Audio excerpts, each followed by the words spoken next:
بسم الله الرحمن الرحيم.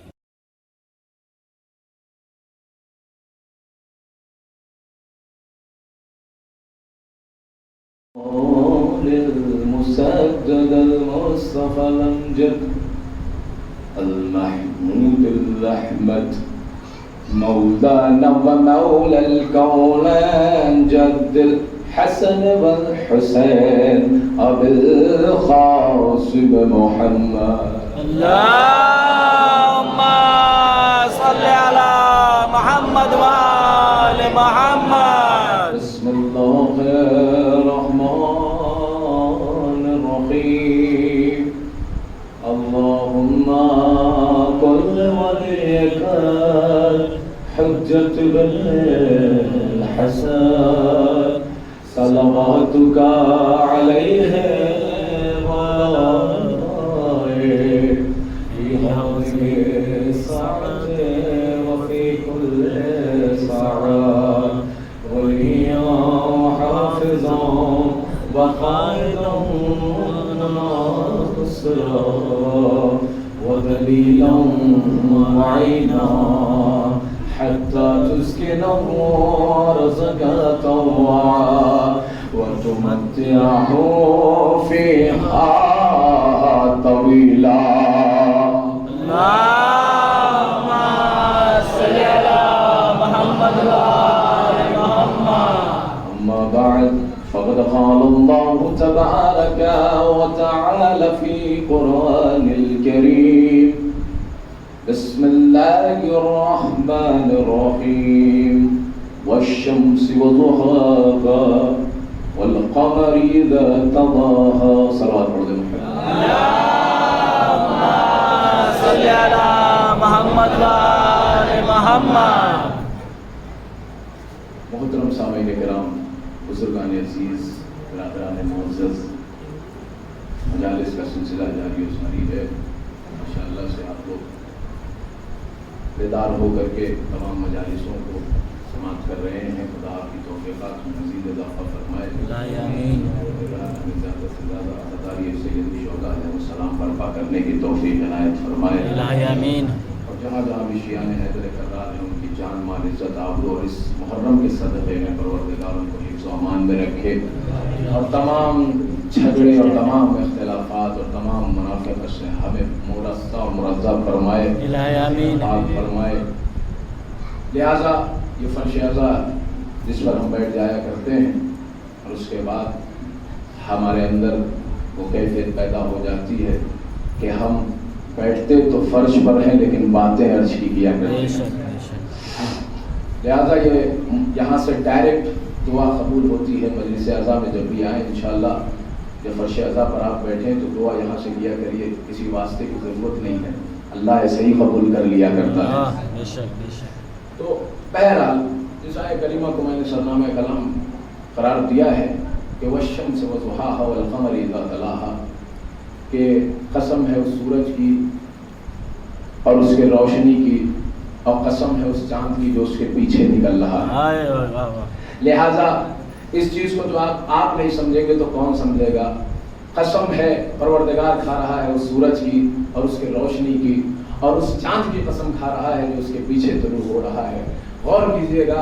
اور اس کا پورا منظر پیغمبر نے غدیر خون کے میدان میں غدیر خون کے میدان میں دکھایا ہے پورا منظر. اور اس آیت کو پوری طریقے سے کھول کر کے پیغمبر نے بتا دیا کہ وہ شمس وضحاها والقمر اذا تلاها. شمس رسالت نے قمر امامت کے ہاتھوں کو بلند کر دیا اور کہا من کنتو مولا فہذا علی مولا، جس کا میں مولا ہوں اس کے یہ علی مولا ہے. لہذا شمس رسالت نے قمر امامت کو بلند کیا اور دنیا نے دیکھا. لہذا جہاں جہاں بھی یہ شمس کا ذکر ہوتا ہے پورے قرآن میں ائمہ طاہرین علیہ السلام فرماتے ہیں کہ شمس سے